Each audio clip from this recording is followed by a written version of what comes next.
ஓம் சாய்ராம். என் அன்பு செல்லமே, ஒரு நல்ல செய்திக்காக காத்து கொண்டு இருக்கிறாய். இதற்காக பல மாதங்களாக வேண்டிக் கொண்டே இருக்கிறாய். என் வாயிலிருந்து நல்ல செய்தி வருமா? உன்னுடைய மனதில் இருக்கும் கேள்விகளுக்கும் உன்னுடைய மனதில் இருக்கும் ஆசைகளுக்கும் என்னால் உதவி செய்ய முடியுமா என்று உனக்குள் ஒரு சந்தேகம். ஆனாலும் என்னை உன்னால் நம்பாமலும் இருக்க முடியவில்லை. என்னிடம் கேட்ட ஆசையை நான் உனக்கு நிறைவேற்றி தருகிறேன். உன் மனக்குழப்பத்திற்கான தீர்வை விரைவில் நான் உனக்கு ஒரு அற்புதம் மூலமாக நான் தருவேன். நல்ல முடிவை தருவேன். தற்போதைய நிலையை பற்றி கவலைப்படாதே. அனைத்தும் மாறப்போகிறது. நான் மாற்றுவேன். எனது அருளால் நிச்சயமாக நல்லது நடக்கும். உன் நம்பிக்கை என்றும் வீண் போகாத. நான் எப்பொழுதும் எனது தீவிர பக்தர்களை நம்பிக்கையை வைத்து ஏமாற்ற மாட்டேன்.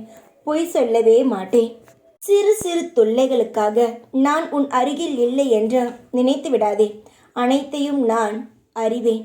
உன்னோடு நான் இருக்கிறேன் என்பதை நீ நிச்சயமாகவே விரைவில் உணர்வாய்.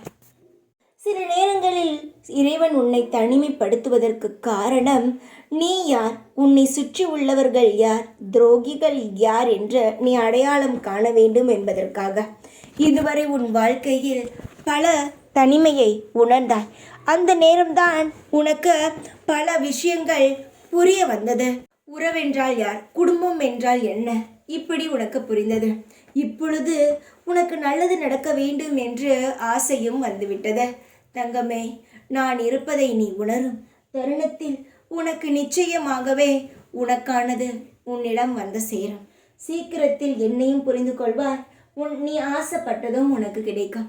எந்த ஒரு காயமும் இல்லாமல் உன் கையில் புண் போன்று உன்னுடைய ஆசைகள் வந்து நிறைவேறும். நீ தைரியமாக இரு. எந்த ஒரு நொடியும் கலங்காதே. நான் இருக்கிறேன் எப்பொழுதும்.